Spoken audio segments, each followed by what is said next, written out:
Et bonjour à toutes et à tous et bienvenue dans La Gonfle, le podcast qui sent bon le cuir, le podcast qui a à cœur d'aider la recherche médicale et se tient prêt à tout moment à faire don de sa partie maxillo-zygomatique du visage pour aider malheureusement notre blessé national Antoine Dupont.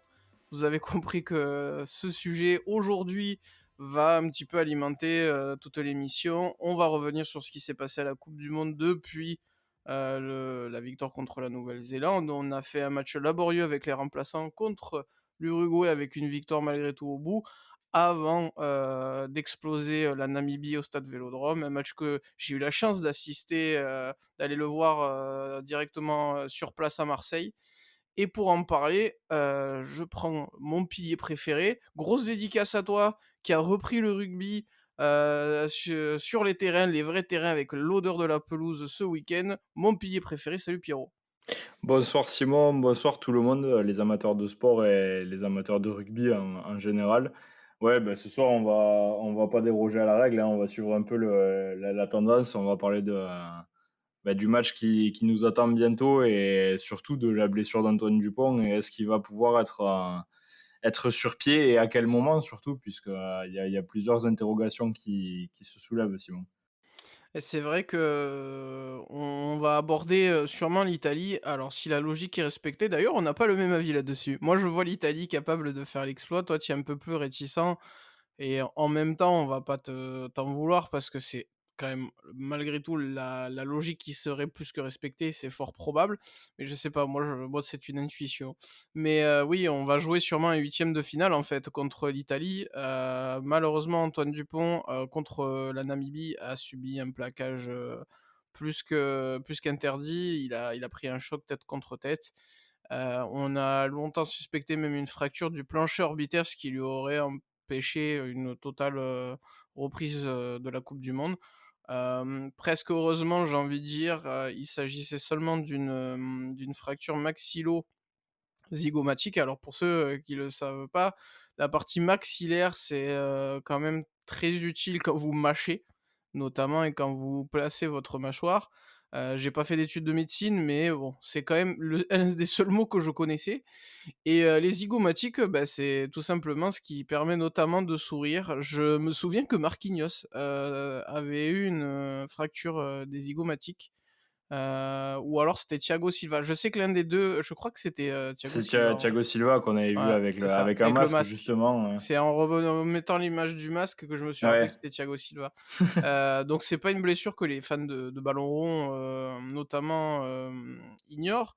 C'est vrai que le maxillaire, on en avait moins entendu parler pour le sport de haut niveau. Alors normalement, on pensait que Dupont reviendrait que pour les demi-finales, Pierre.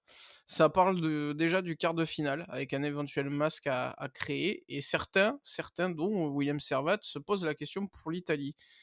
Au vu de l'enjeu, au vu de l'importance qu'a Antoine Dupont en tant que capitaine et en tant que figure, on va dire, de vitrine du rugby mondial, on est sûr de prendre un risque en le mettant sur la feuille de match. Jusqu'où tu pousserais le risque? Que je pense, alors, bon le vrai débat ça va être est-ce qu'on a réellement besoin de lui et est-ce qu'on prend le risque justement de le faire jouer? Mais ça reste encore de l'hypothèse puisque ça va surtout dépendre, de la bureaucratie, hein. Puisqu'on l'a vu aujourd'hui avec un rappel du président de la World Rugby qui a expliqué que pour pouvoir jouer, il fallait avoir une autorisation justement par rapport au masque et par rapport au dispositif qui va être porté par le joueur et qu'à ce jour, on n'a pas encore soumis de demande d'autorisation à ce niveau-là.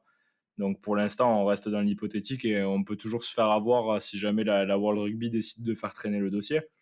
Donc moi, je serais pas aussi optimiste que Servat. Après, j'imagine qu'il est plus au courant que moi quand même, j'espère. Et et qu'il se trompe pas en disant qu'il pourra postuler au moins pour un hypothétique quart de finale. Si on peut l'avoir avant, c'est sûr que ça peut être intéressant quand même de le mettre dans le groupe et peut-être même sur la feuille de match. Quoi qu'il arrive, de toute manière, je crois qu'il a déjà repris l'entraînement. Tout Ou à alors fait. il est en train de reprendre l'entraînement avec le groupe. Donc il est déjà il n'est pas sorti de sa Coupe du Monde, entre guillemets. Même s'il a subi cette opération, il est toujours dans le même état d'esprit et dans la même préparation et dans le groupe. Donc de ce point de vue-là, est-ce qu'il y a un risque? Oui, il y a toujours un risque à l'inclure, mais de toute manière, enfin, ce sera un risque de maintenant jusqu'au bout de la Coupe du Monde, puisque même si elle dure longtemps, cette Coupe du Monde, c'est pas suffisant, ce sera pas suffisant pour qu'il soit pleinement guéri de toute manière. Après, on Oui, sait que ce puis genre de contact à la tête, ça peut arriver à tout moment sur un terrain de rugby, et que même avec les règles qui sont mises en place pour protéger les joueurs, c'est des événements de jeu qui arrivent malheureusement fréquemment. Donc ça sera toujours risqué qu'on le fasse jouer contre l'Italie, contre l'Afrique du Sud ou après, plus tard dans la compétition, ce sera toujours risqué pour lui. C'est une décision qu'il doit prendre lui par rapport à sa santé et que le staff aussi doit prendre en pleine connaissance de cause. Et puis j'imagine que de toute manière, ils ont déjà discuté de tout ça. Moi, je ne prendrais pas le risque de l'aligner dans le 15 de départ contre l'Italie, ça c'est sûr. Peut-être même pas sur la feuille de match, puisque même si beaucoup de gens aujourd'hui en France, au niveau des observateurs et des amateurs du rugby, considèrent que l'Italie est quand même un adversaire sérieux qui peut nous empêcher potentiellement d'atteindre notre objectif. Très honnêtement, après leur match qu'ils ont fait contre mince, attends, je ne retrouve l'Uruguay. plus. Oui, le match qu'ils font contre l'Uruguay où vraiment bon, le score à la fin il est sans appel, hein, 38-17. On a quand même une première mi-temps où l'Italie est fébrile, où Très les indiscipliné, ouais. Uruguayens sont très en place et où franchement, bon, nous on s'est un peu autoflagellé après le match qu'on avait fait contre l'Uruguay, mais l'Italie c'est guère mieux. Alors au final, oui, ils prennent les 5 points, ce qu'on n'a pas fait nous. Je pense qu'il y a quand même eu des séquelles côté uruguayen après le match contre les Bleus, mais je trouve que pour le coup, notre match à nous avait été beaucoup plus abouti. Donc très honnêtement, moi je ne prendrais pas le risque de faire jouer Dupont sur ce match-là. Et de toute manière, je ne pense pas qu'il serait éligible pour ce match-là, quoi qu'il arrive, puisqu'il y a encore cette histoire de masque à mettre au point et pour obtenir l'autorisation. Donc je pense que dans tous les cas, ça ne devrait pas arriver. Alors la bonne nouvelle, c'est que si la fédé française a pas encore, trop étudié l'éventualité du masque auprès de World Rugby, World Rugby a été questionné sur le sujet et a déjà un peu statué son avis. Si, Antoine Dupont souhaite, rejoindre l'équipe de France et porter un masque, il devra se conforter aux règles, habituelles. Ils ont déjà prévenu d'avance, il y aura pas d'autorisation particulière pour Antoine Dupont, donc les règles sont simples, il lui faut des matériaux qui ne soient pas rigides, avec une épaisseur maximale de 5 centimètres afin de ne pas mettre en danger, la vie d'un des autres 5 joueurs. millimètres. Oui, c'est 5 millimètres, oui, il me semble. Tu Ouais, penses 5 centimètres? t'as dit centimètres. Ah! OK, pardon. C'est Non, pour c'est ça. 5 c'est 5 millimètres, oui, parce que Ah, 5 sinon, il va centimètres. ressembler à Ray Nordoki, quoi. Si sinon, c'est qu'il a le masque, le plus lourd de l'histoire, même les chevaliers avaient pas Ah, ça, donc ça va être difficile d'y voir grand-chose, ouais. c'est ça. Quand on dit tout ça, effectivement, je fais partie des observateurs où on ne doit pas arriver, de manière trop, rassurée ou trop confiant par rapport à l'Italie. Dans le sens où on s'est fait peur en février, alors certes dans un autre contexte, mais l'Italie progresse. L'Italie, si, nous ne faisons pas notre meilleur match et qu'eux ne laissent aucune, fausse note, il y a match. Après, si t'es pas capable de battre l'Italie sans ton demi de mêlée sur, voilà, sur une seule absence, faut se poser des questions sur, tes chances de victoire finale, hein. Je pense pas que si sans Dupont tu bats pas l'Italie, ça sert à rien d'aller plus loin, hein, tu y arriveras pas autrement. Ouais, enfin, après, je suis pas d'accord avec toi là-dessus. En 2011, on perd contre les Tonga et contre les All Blacks, ça nous empêche pas d'aller en finale pour autant, et ça se joue à un fait de jeu après, hein. Alors, C'est pas pour... Moi, je pense que même si on perd, ce qui serait triste, évidemment, il faut pas qu'on perde de vue que malgré tout, même avec une défaite, si tout va bien, on devrait quand même passer, mais dans ce ah cas-là, non, on si serait... tu non, non, là, le calcul est Pierre, est très simple. En cas de défaite contre la Nouvelle-Zélande de la part de l'Italie, ce Oui. qui est fort probable, on se retrouverait très probablement, en cas de victoire italienne, dans un cas d'égalité. Donc à 14 points partout. Hormis si on prend le bonus défensif où là, ça dépendra de si eux prennent le bonus offensif. En gros, c'est très simple. Si on est à égalité de points et qu'on perd contre l'Italie, de toute façon, c'est le seul moyen d'être à égalité de points, l'Italie passe. Dans le sens où c'est la rencontre qui tranche. Donc, il faut que l'Italie, ne gagne qu'avec 4 points déjà et nous, qu'on gagne avec, 0 point ou s'ils prennent le bonus offensif, il faut prendre aussi le bonus défensif. En tout cas, en cas d'égalité de points, on est éliminé. C'est là où c'est un petit peu chiant. Ah bon? Ah oui, oui, en cas d'égalité de points, on est éliminé puisque le premier règlement de départage, c'est la confrontation directe, c'est pas la différence de points. Oh, Donc, c'est de la grosse merde ça. voilà, c'est pour ça que demain, puisque on Oh là là, enregistre, ça c'est mais ça alors mais alors ça non, c'est non et c'est pour ça ça que ce autant vendredi autant pour le autant coup je l'entends pour le top 14 et Dieu sait que cette règle-là m'a fait pester par le passé parce que, c'est notamment à cause de ce point avérage particulier qu'on a été relégué en 2014 à l'USAP. Mais mmh. putain, sur une compétition où tu joues une simple confrontation, c'est idiot, hein.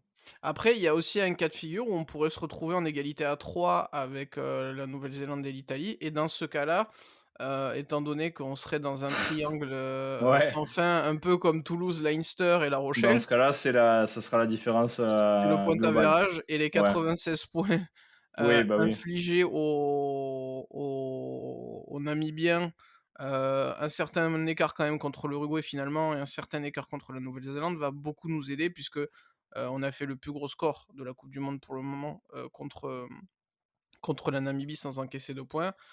On en a plus infligé aux Néo-Zélandais que nous puisqu'on a gagné et tu quand même mis des points à l'Uruguay. Donc au point avérage, on peut être plutôt serein. Par contre, oui, voilà, il y a cette histoire que c'est vraiment un huitième de finale si l'Italie perd. Oui, moi, très honnêtement, je pense que déjà l'Italie gagnera pas contre les All Blacks. Ou alors vraiment, c'est peut-être la plus grosse surprise, Mais moi, je le sens, tu vois? Je trouve que, ils ont un pied fiable, ils ont un bon paquet d'avant. En face, c'est quand même leur défaut en ce moment, ils sont très indisciplinés. En fait, ça va se jouer aux étincelles derrière, quoi. Si, la Nouvelle-Zélande arrive à mettre du rythme et du jeu, derrière ça peut faire très mal à l'Italie parce que derrière il y a pas débat, la Nouvelle-Zélande est largement au-dessus même s'il y a de très bons joueurs en face. Mais, si tu veux, ce qui me laisse penser que ça peut déjà, c'est que la motivation italienne va être phénoménale. Et je pense que même eux se rendent compte que même si c'est pas la logique, qu'ils sont pas plus forts sur le papier, c'est l'année où ils sont le plus proches de la Nouvelle-Zélande, étant donné que la Nouvelle-Zélande vit une de ses moins bonnes périodes. Il y a aussi le momentum, c'est-à-dire que tu commences mal la compétition, quand tu es la Nouvelle-Zélande, tu fait qu'une victoire contre la Namibie, tu quand même pas non plus une méga confiance et les Italiens, eux, ont la confiance. Par contre, là où je te rejoins, je pense que ça va être ton point et tu l'as déjà un peu énuméré, Pierre, il va falloir une Italie qui soit beaucoup plus, tenace sur 80 minutes parce que sur les 2 premières parties, ils sont montés en puissance, mais ils ont eu des passages à vide énormes pendant, au moins une mi-temps.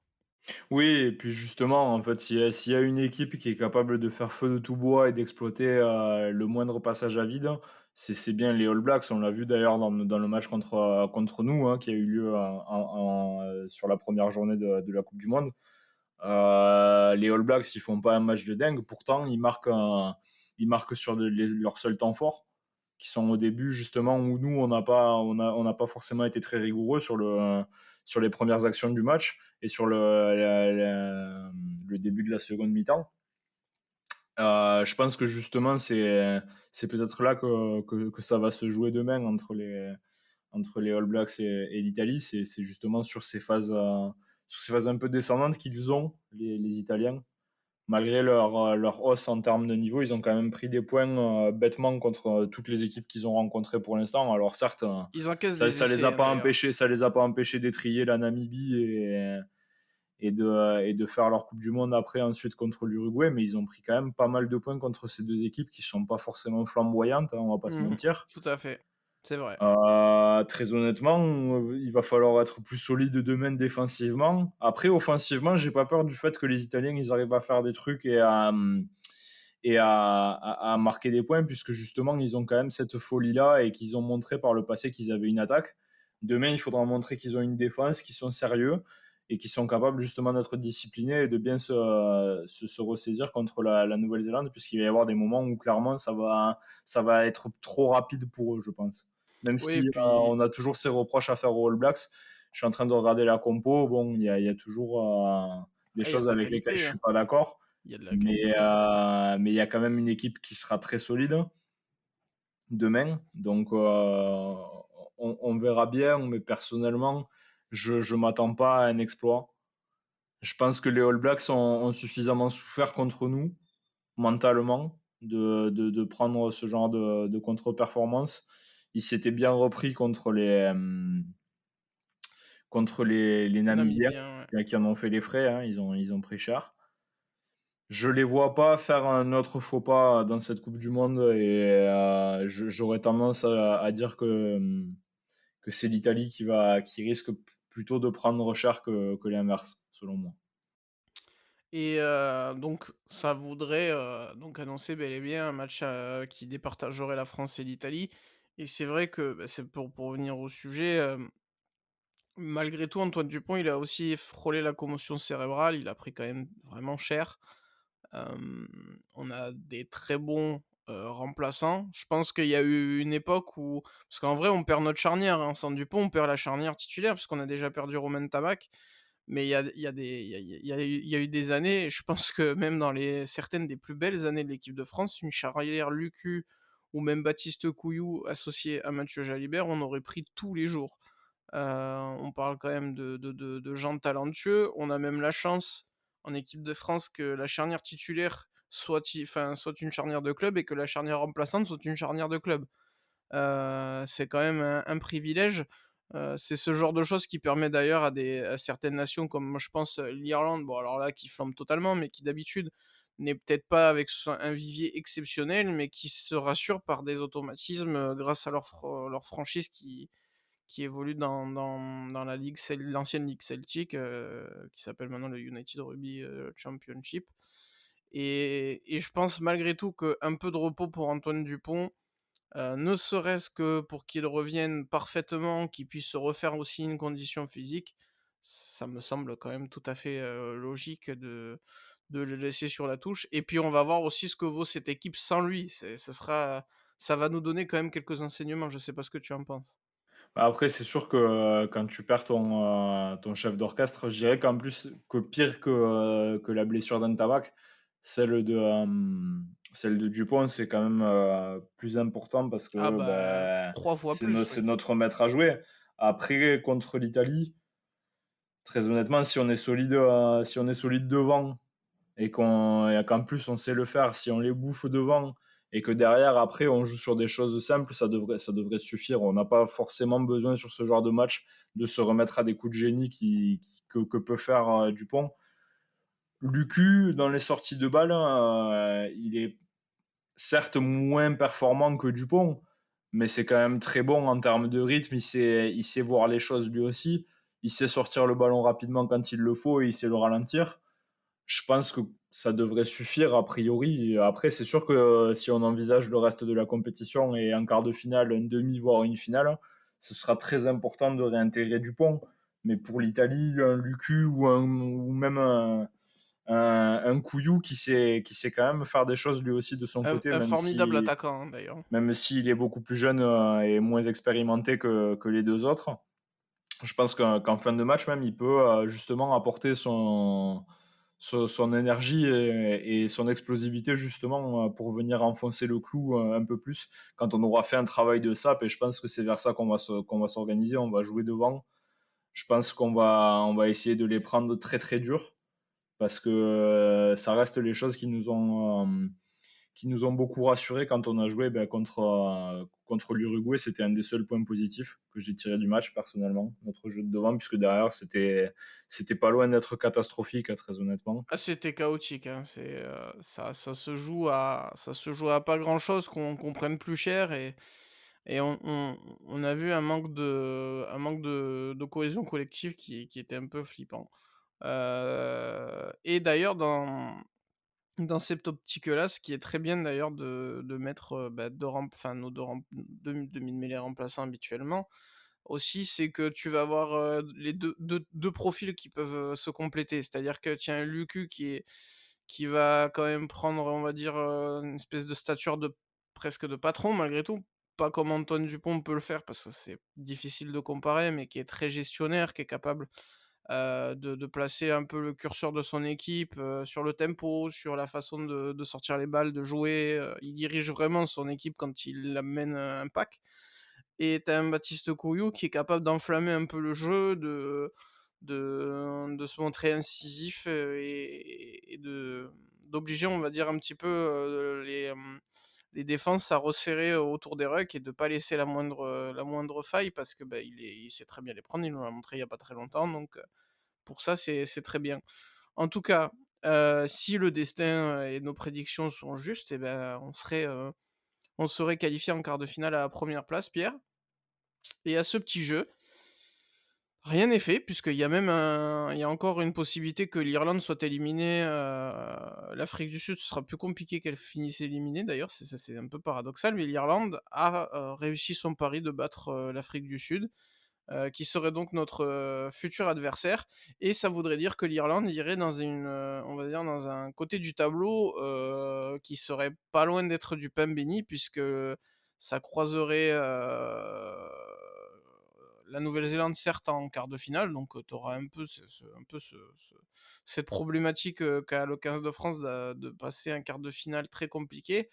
En revanche, on sait qu'ils sont capables de le faire et derrière, Tu joues le vainqueur de la poule C contre le second de la poule voilà, D. on parle du Pays de Galles, on parle du Fidji éventuellement, on peut peut-être, imaginer, l'Argentine, quelque chose comme ça, mais normalement pas l'Angleterre donc il y a quand même, c'est quand Oui, tu même une as opportunité, un certain avantage, ouais, à jouer de l'autre côté du tableau. tu Après, pour revenir sur le match Irlande-Afrique du Sud, je pour moi, suis c'est du pas 50-50, hein. C'était vraiment, vraiment serré, mais c'était c'était très serré, mais l'équilibre j'ai parfait, quoi. surtout eu l'impression qu'au delà de l'Irlande qui est forte, hein, on va pas le nier, on l'avait déjà vu lors du tournoi Destination de cette année. L'Irlande, c'est très solide. Après, moi, j'ai surtout été déçu par l'Afrique du Sud, qui, en dépit d'un avantage physique certain, arrive pas forcément à être beaucoup plus guerrière que les Irlandais.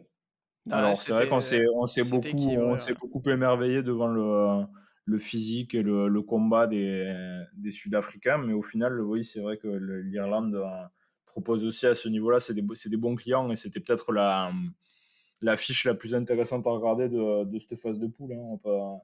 On va pas tortiller du cul. L'Afrique du Sud propose un rugby qui était vraiment.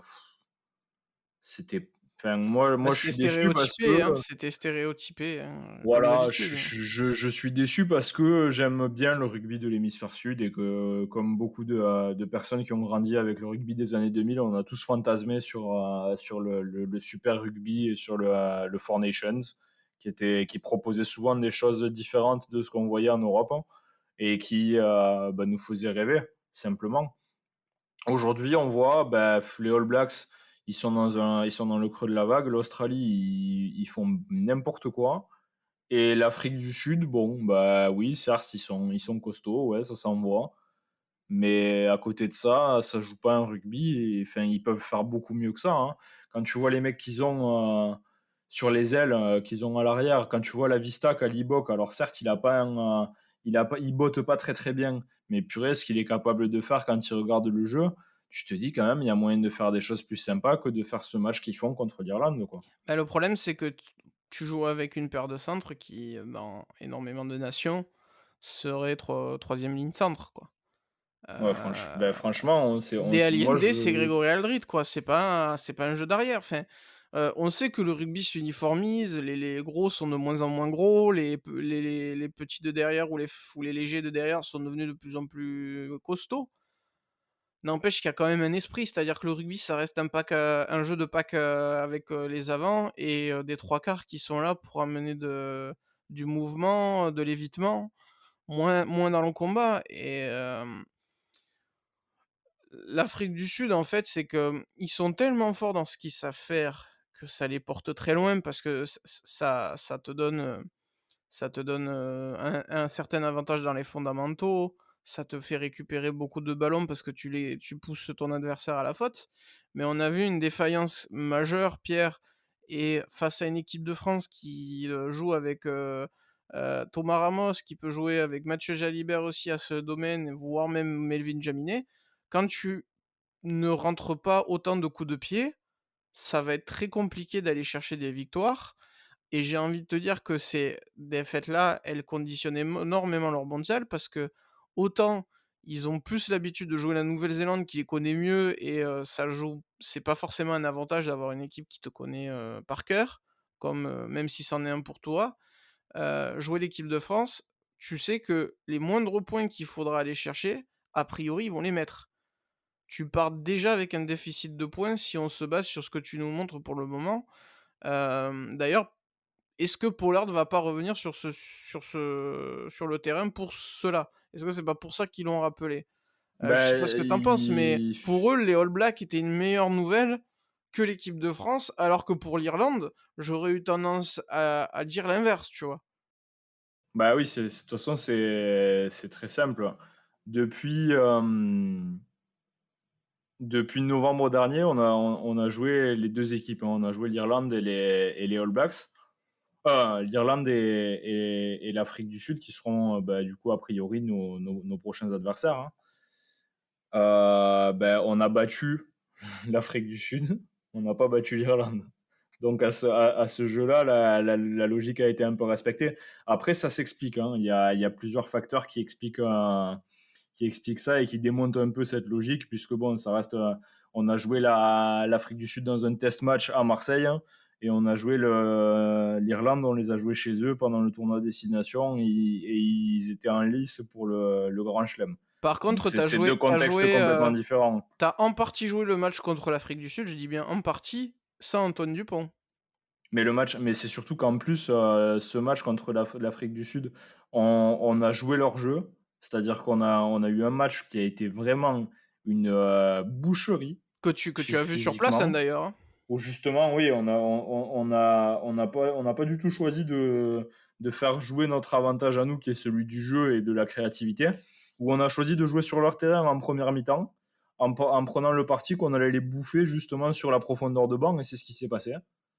C'est-à-dire que une fois que l'heure de jeu est passée, les Sud-Africains, ils avaient plus un pet de gosse, et on les a bouffés sur les extérieurs à ce moment-là. Et d'ailleurs, je pense que ce match-là, cette expérience-là leur a apporté une certaine leçon. Je pense que l'idée du 7-1, comme ils font sur leur bande des remplaçants, elle vient de ce match-là. Parce que si tu te souviens bien, bon, toi en plus tu étais au bord du terrain, on a une vision complètement différente du match quand on est en tribune, que quand on le voit à la télé avec un angle beaucoup plus large, mais j'ai le souvenir d'une équipe qui a fait un peu mal à la France et qui prenait, enfin, ça se répondait coup pour coup finalement. Mais, on a vu la différence au niveau du banc. Quand les Français ont fait rentrer du monde, la France n'a pas perdu en niveau. L'Afrique du Sud a peut-être péché sur ce plan-là et je pense que Oui, le 7-1, il naît de cette analyse-là, de se dire: «OK, niveau avant, on n'est pas au top, on n'a pas des super subs. Par contre, si on met un pack quasiment entier sur le banc, qui va avoir une fraîcheur monstre, c'est là où tu vas faire la différence». Et ce détail-là, il est très important parce que, je pense vraiment que si on affronte l'Afrique du Sud, ils vont mettre à 7-1 et que c'est là où le match va se jouer. C'est comment on va aborder le changement de pack, parce que tu changes ils finalement vont, le pack. ils vont avoir ils vont avoir cette idée-là, je pense, c'est qu'ils vont pas changer à leur tradition de mettre le 7-1, ils vont le faire. Là où ça m'inquiète pas spécialement, c'est que l'importance du 7-1, c'est de pouvoir justement faire rentrer des deuxièmes et des troisièmes lignes supplémentaires en cours de match, comme on a pu le voir quand ils ont fait sortir Edzebet contre l'Irlande, par exemple. Là où c'est inquiétant, c'est justement parce que ça peut te faire, vriller complètement le match devant et que le match, il se gagne devant, quoi qu'il arrive. Là où c'est «rassurant» entre guillemets pour nous, c'est que je pense que nos troisième lignes, de par la gestion qu'on en a fait pendant la compétition et de par, leur forme personnelle, sont capables de tenir 80 minutes dans un match de ce contexte-là. Je pense qu'on n'a pas trop d'inquiétude à se faire sur le fait que des mecs comme Kroos, comme, Aldrit, comme, Olivon ou même des Thibaut Flamand ou des types comme ça, soient capables de tenir 80 minutes à ce niveau-là, puisqu'aujourd'hui, on a quand même, cet avantage-là, nous, qui est celui de la forme. Parce qu'on se plaint souvent que les mecs font trop de matchs dans la saison, mais, après ça leur met aussi une discipline et une forme physique qui est quand même supérieure selon moi. Je pense que des types qui jouent en top 14 aujourd'hui, ils ont pas la même condition physique pour tenir un match que des mecs qui jouent en United Rugby Championship en Angleterre ou même dans le Super Rugby. Puisqu'aujourd'hui, on a un des rugby qui est les plus intenses et les plus longs en termes de phase de jeu, que ce soit de phase de jeu sur le nombre de phases ou même le nombre total de temps effectif joué. Donc aujourd'hui, je suis pas forcément inquiet à ce niveau-là par rapport au 7-1. Je pense que c'est plus une manière pour eux de montrer les dents. Mais on s'est rendu compte contre l'Irlande que ça n'avait pas fait forcément la différence. Et même, je crois même que leur mêlée en a plus pâti en seconde mi-temps après ces changements, puisque il me semble que l'Irlande avait pris l'avantage à ce niveau-là. Donc très honnêtement, si pour moi en fait ce qui me rassure entre guillemets avant d'affronter l'Afrique du Sud si on doit les jouer, puisque ça reste de l'hypothétique, c'est que j'ai pas l'impression que cette équipe-là justement, comme tu l'as dit, ait appris grand-chose du match qu'on avait fait contre eux en novembre dernier. Je pense qu'ils ont essayé de se rassurer en continuant sur leur avantage physique, alors que clairement ils ont peut-être mieux à faire avec des ailiers qui sont très très bons comme Kurtli Arenze ou Colby évidemment qu'on cite même plus. Euh, ils sont un peu enfermés dans ce stéréotype-là qui est le leur, et c'est la pire des choses qui puisse arriver à une équipe parce qu'au final certes ils ont gagné la Coupe du Monde, mais qu'est-ce qu'on fait ensuite? C'est toujours que ce soit au rugby comme au foot ou comme dans n'importe quel sport, hein, il faut être capable de se réinventer. Alors certes, C'est clair, la c'est recette, elle a clair. fonctionné, une fois. Aujourd'hui, tu vois bien que tout le monde s'est préparé à jouer l'Afrique du Sud, puisque c'est l'équipe qui est championne du monde, puisque c'est l'équipe que tout le monde a regardé et qu'on n'attendait pas forcément en 2019. Donc, c'est un peu comme aujourd'hui demander à des mecs s'ils se sont préparés à jouer contre Antoine Dupont avant de jouer contre la France, quoi. Je pense que tout le monde a bouffé de la vidéo, tout le monde sait comment l'Afrique du Sud joue et qu'ils ont justement pas réussi à se renouveler. Et donc, à ce titre-là, je pense que dans l'hypothèse d'un quart de finale, je suis pas loin de préférer jouer l'Afrique du Sud plutôt que l'Irlande. Même si, malgré tout, je trouve l'Irlande très forte. Je les ai pas trouvés flamboyants contre l'Afrique du Sud. Et je continue de penser qu'on méritait de gagner contre eux en Irlande au tournoi destination, où on se fait voler le match.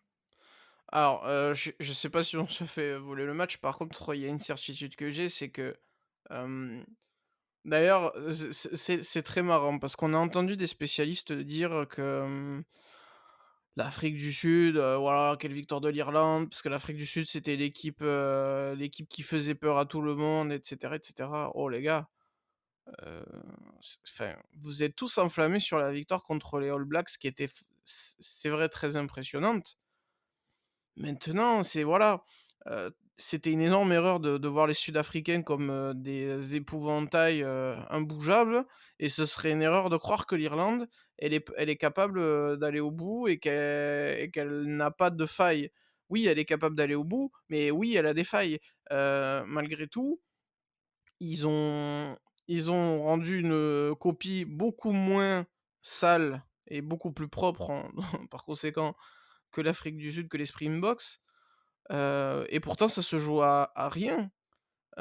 Si tu affrontes une équipe peut-être un peu plus complète, capable d'amener, du combat devant, mais à aussi avoir, on va dire un tempo derrière, de l'évitement et des, meilleures combinaisons avec un jeu plus aéré, beh, tu le perds peut-être ce match aussi, s'ils ont un buteur, les Sud-Africains, tu le perds le Oui, match. oui, bien sûr. Bah, oui, hein, non, Et mais même pas avec un 100 en plus, hein. Il fallait même pas un 100 pour gagner le match au pied. Donc, l'enseignement, c'est que je pense que on est sur une période rugbystique très, homogène entre trois quatre équipes. Même la Nouvelle-Zélande, on a dominé le match. Au final, on gagne assez confortablement sans avoir trop stressé, c'est vrai. Mais la Nouvelle-Zélande était quand même beaucoup plus, rassurante que ce qu'on pouvait imaginer. On les a retrouvés, écrasants face à une Namibie. Ils ont quand même gagné le Rugby Championship, tu vois?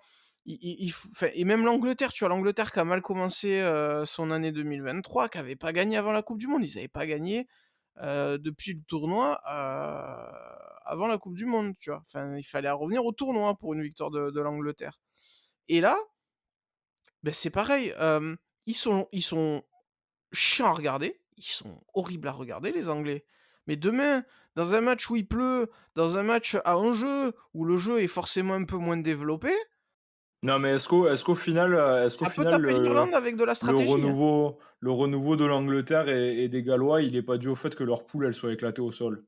On va pas se mentir, hein. Il est évident qu'ils bénéficient d'une aubaine, c'est que les poules étaient tirées 3 ans à l'avance, ce qui est une Oui, ineptie. D'ailleurs, ils vont remédier à ça parce que même eux se rendent compte que c'est une connerie. bah, là, Mais n'empêche que sur un voilà, il y a les poules et il y a les phases finales. Les phases finales, il suffit que tu sois au-dessus de ton niveau de jeu contre la meilleure équipe que tu vas croiser une fois. Tu as besoin de 90 allez, parce qu'avec les, hem, les fins de mi-temps qui durent un peu plus, l'éventuelle prolongation et cetera, tu as besoin de 80 à 100 minutes de haut niveau où tu vas te sublimer. Mais je suis désolé, mais l'Irlande, elle n'est pas injouable. La France n'était pas injouable, même avec un Dupont à 100 et un Ntamack à 100. L'Afrique du Sud non plus et voilà, tu as l'impression que, dès qu'il y a un résultat, ah bon, ben, voilà, on sait qui est le champion du monde. Ah, ben, en fait, non, ça va être les gars, oui, c'est le eh, côté médiatique qui est chiant à ce niveau-là, hein. n'oublions pas que des blessures peuvent arriver. Les Irlandais, ils vont affronter l'Écosse.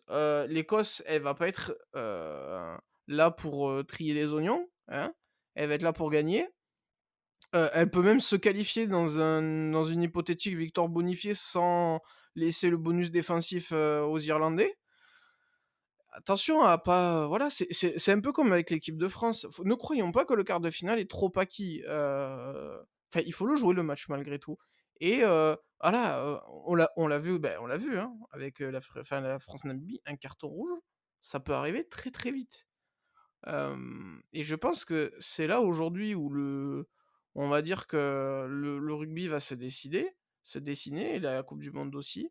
C'est ta capacité à rester lucide, à être préparé, en défense constamment. En fait, autant je trouvais avant, je sais pas ce que tu en penses, le rugby c'était pas forcément, le sport qui récompensait le plus la défense. Dans le sens où les All Blacks, ils ont dominé le monde du rugby par un jeu léché, offensif, qui fait bouger le ballon.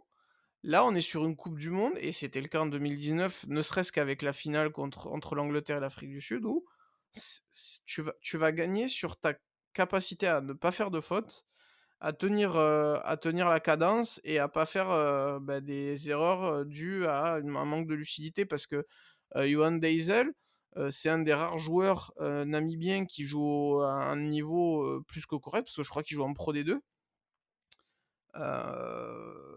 Et pourtant, tu vois, il fait une énorme erreur, mais parce que le mec, il devait être carbo, enfin, tu vu comment ça allait à 2000 à l'heure?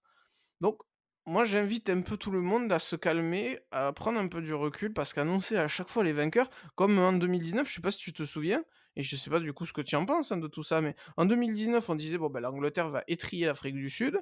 Ils ont pas existé du match.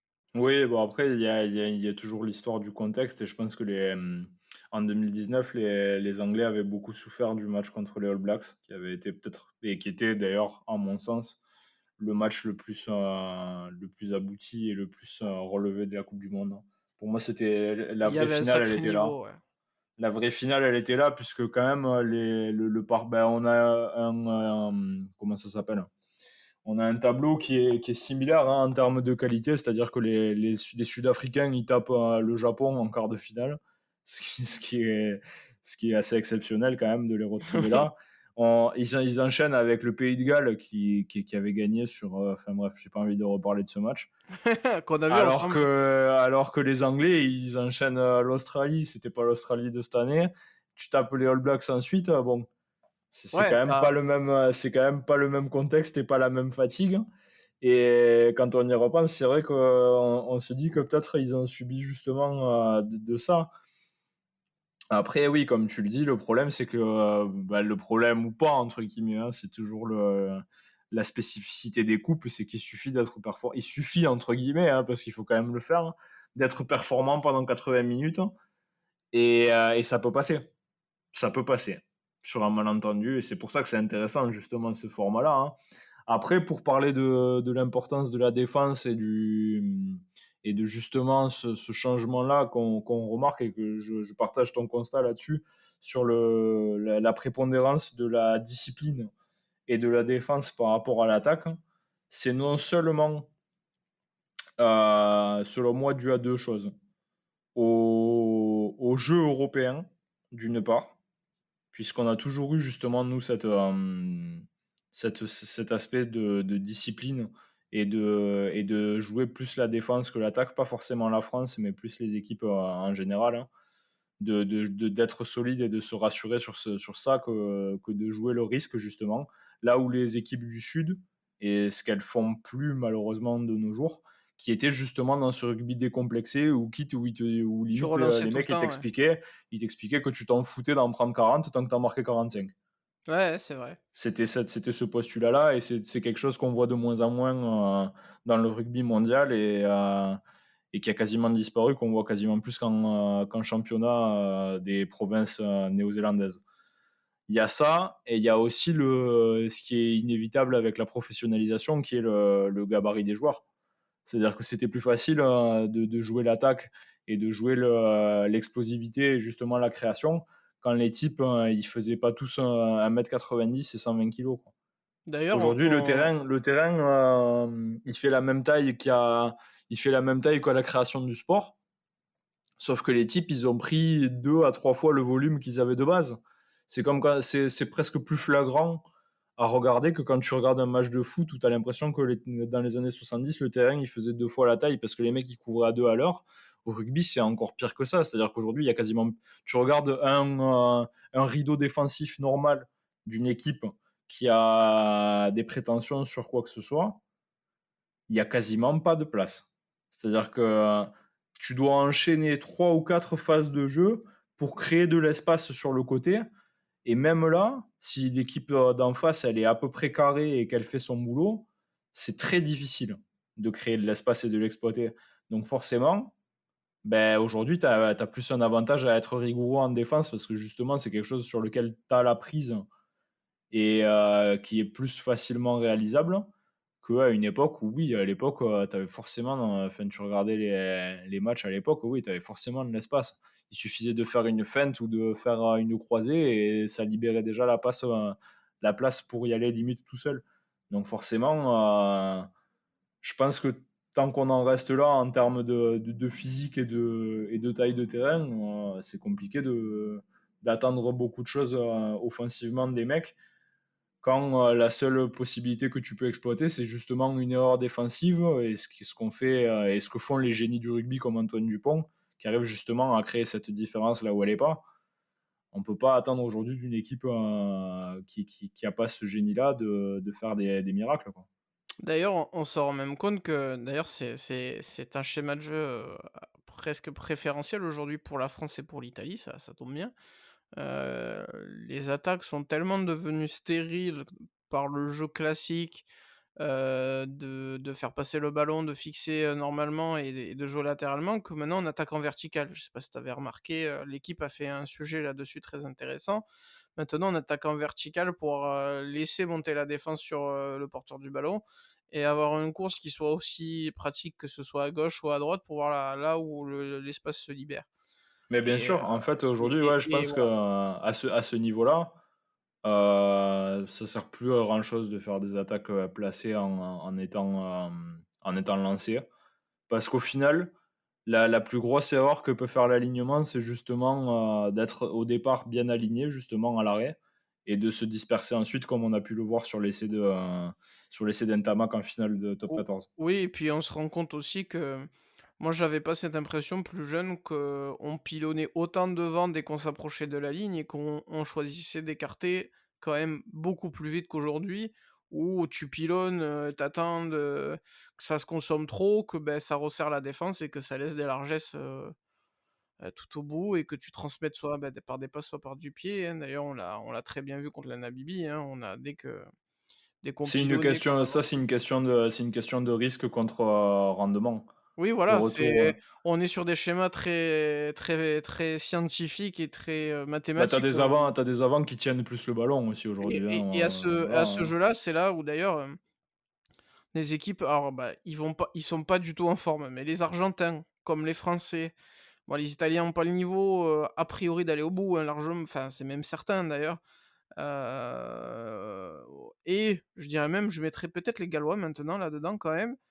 Tu vois? Ces et les Fidji évidemment, ces équipes, qui, n'organisent pas tout le temps leur jeu et qui font que, beh, tu sais pas comment ils vont attaquer, qu'ils ont ce côté imprévisible, dans des matchs à suspense assez fort, s ces équipes émotionnelles, donc si elles arrivent à contenir leur charge émotionnelle, elles ont un avantage exceptionnel de prévoir, des mouvements inattendus, et ce que ne sait pas faire, par exemple, l'Irlande et l'Afrique du Sud.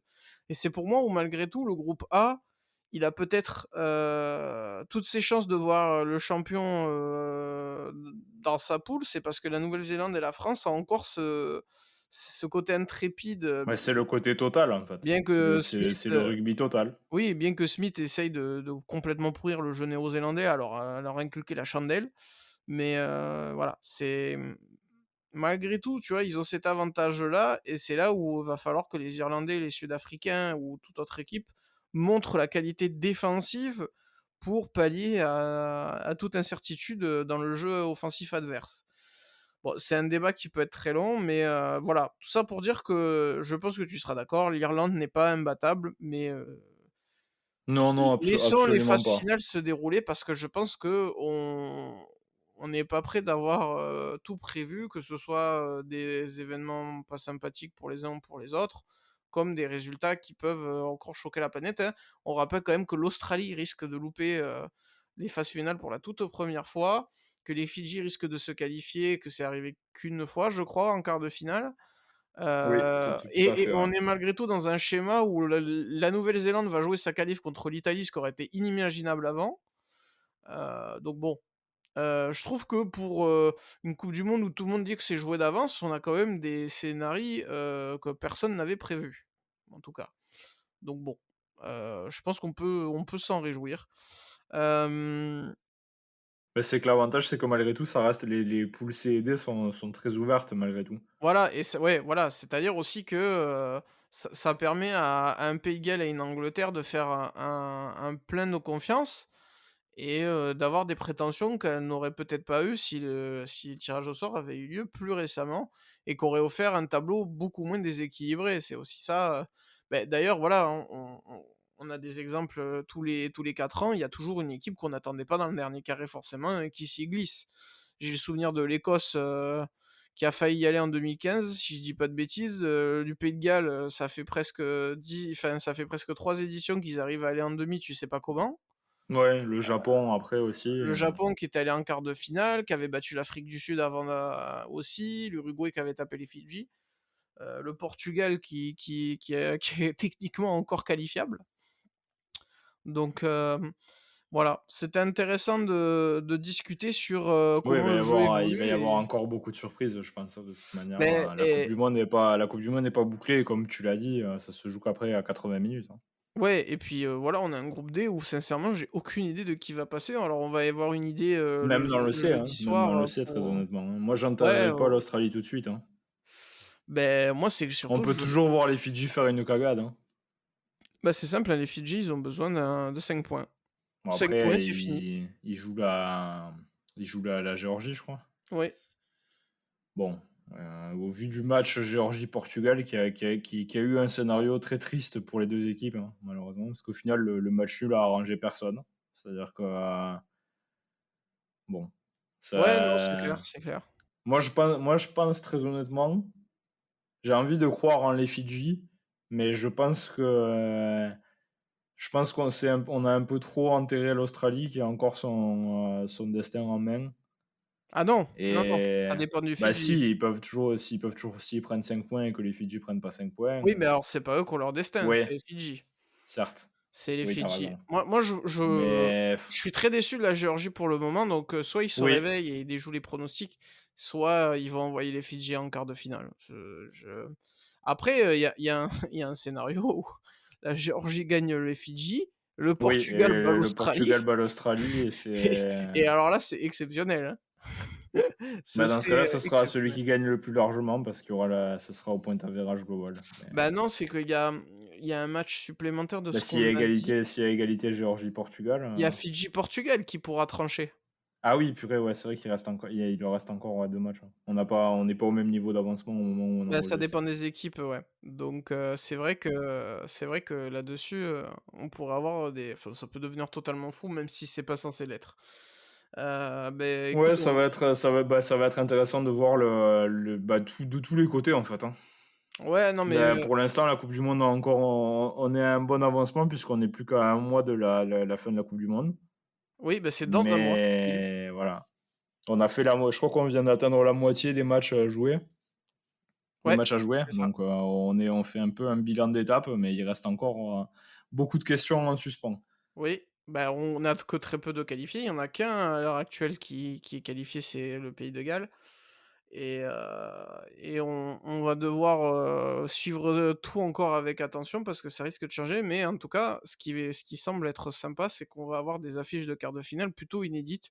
Alors que c'est vrai que ces dernières années, les groupes se ressemblant quand même beaucoup. On a eu des affiches un peu parfois, trop habituelles, j'ai envie de dire. On a eu des quarts de finale France-Nouvelle-Zélande tout le temps, Oui, bah, c'est on le a eu problème du sport des qui est France joué des par, Angleterre-Australie tout le temps, bon ça pourrait encore arriver en soi, mais un c'est sport qui est c'est pas joué par plus beaucoup d'équipes, quoi, hein, par beaucoup de c'est pays. ça, c'est ça. Bah, écoute, on va encore suivre ça, hein, on est chaud, on est prêt. Il reste un mois de compétition, on va le suivre, avec attention et dès qu'on pense que, le micro doit se déclencher pour analyser des faits soit incroyables, soit, pertinents, on est là. Est-ce que tu as une dernière volonté, une dernière, envie, de dire quelque chose que tu aurais analysé, que tu aurais envie de parier? Bah, non, en vrai, à part que je pense que ce sera l'Australie qui va passer malgré tout, à Alors c'est ton l'expérience. pari. On a chacun notre pari. L'Australie se refait, moi je vois l'Italie aller en quart de finale. Voilà, Moi, je prends un énorme risque. j'ai peur que le mental fidjien si près du but, Ouais, c'est vrai qu'on y a tous pensé. On y pense tous qu'ils sont capables du meilleur comme du pire. C'est un peu les Fabien Barthez du rugby, les Fidji, c'est vrai. bon après dans tous les cas, c'est pas dramatique si l'Australie finit 3e puisque, on sait que le 3e de la coupe du monde le 3e de la poule, est Et quand même qualifié, qualifié automatiquement pour la c'est ça. ça va surtout être la poule D qui va être intéressante à voir, même s'il reste encore, quelques matchs à jouer. À savoir qui du Samoa, du Japon et de l'Argentine va se retrouver justement à être reversé dans les matchs de qualification. Ce serait Alors, quand à même, à à ce jeu de à ce alors l'épisode sera déjà publié, donc les gens auront déjà la réponse, mais voilà, pour voir si on a été bon, qui sort de la poule, D, sachant qu'il y a ce fameux, Samoa, Japon qui peut faire basculer, le destin d'une des 2 équipes? bah, moi j'ai envie de croire en les Samoa. Après, j'avais pas été rassuré par le match,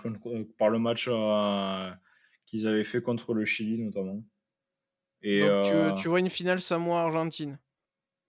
Ouais, très honnêtement, j'ai peur un peu pour le Japon aussi. Je sens que le Japon, ça va être compliqué pour eux. Après c'est peut-être le plus indécis du c'est peut-être le match-up le plus indécis de la coupe du monde, hein, au final, entre ces 3 équipes, puisque les Argentins ont battu les Samoa, mais ils n'ont pas été, pour l'instant, je trouve, ils n'ont pas été à leur niveau, les Argentins, dans cette coupe du monde. Donc j'espère pour eux qu'ils vont réussir à se reprendre pour peut-être passer. Mais ouais, j'ai bien envie, ouais. Bah, c'est ce que je souhaiterais voir, voir éventuellement le Japon se qualifier, mais je pense que malheureusement l'Argentine va enfin malheureusement, non, ça me fait plaisir pour les Argentins d'ailleurs, hein, Il si leur s'ils reste se quoi à reprennent, jouer hein. déjà aux Argentins, ouais? Les Argentins, il leur reste le Chili, pour sûr Ouais, Chili et et Japon. Donc Japon. Chili, a priori, ça devrait passer. Ouais, il peut y avoir une belle finale Japon-Argentine finalement. Ouais, c'est très indécis, quoi, hein. Ouais et ben écoute, verdict très vite, on va suivre ça. Bah, je te remercie d'être, venu, derrière le micro pour s'exprimer, puis j'espère que nos dires auront plutôt raison parce que ça augurerait un joli quart de finale avec la France. Ouais, non, je reviens sur ce que j'ai dit. Je pense que les Samoa, ça va être compliqué. Ils jouent l'Angleterre en dernier, hein. Donc À mon avis, tu ça m'étonnerait que l'Angleterre fasse tourner et qu'ils les laissent gagner en grand senior. Je pense que ça va être un match qui sera relevé malgré tout. Donc, a priori, ça devrait se jouer entre le Japon et l'Argentine, si on reste sur du mathématique, hein. bah, moi je vois l'Argentine. Que l'Argentine a l'avantage de jouer contre les concurrents directs, quoi. Eh ben écoute, suspense, suspense, on a hâte de voir comment ça va se dérouler parce que même ces poules-là, moi perso, elles me plaisent quand même.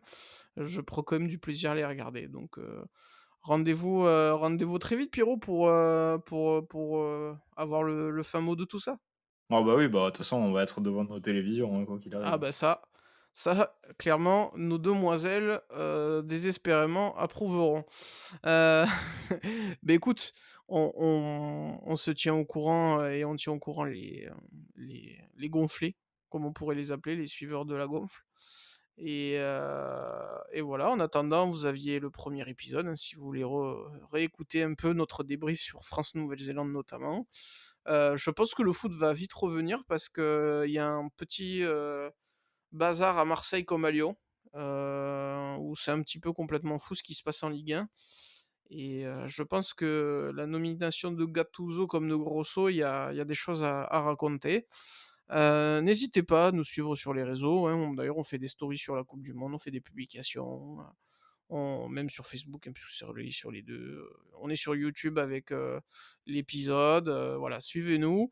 N'hésitez pas à donner vos petits avis, à dire si, vous pensez qu'on dit des conneries ou si au contraire vous êtes d'accord. Ça nous fera plaisir qu'il y en ait deux trois qui le soient, même si bon, heu, on ose dire des choses, parfois un peu farfelues comme moi qui vois l'Italie, se qualifier et on se dit à très, très vite. En attendant, soyez heureux, faites du sport comme Pierrot, a repris, le sport dans son magnifique, club du Haut-Vernay qu'on salue, du foyer laïque Auvernais, si je dis pas de bêtises Oui, exactement. et on te souhaite d'ailleurs, bonne chance parce que tu joues, chez les Audois bientôt.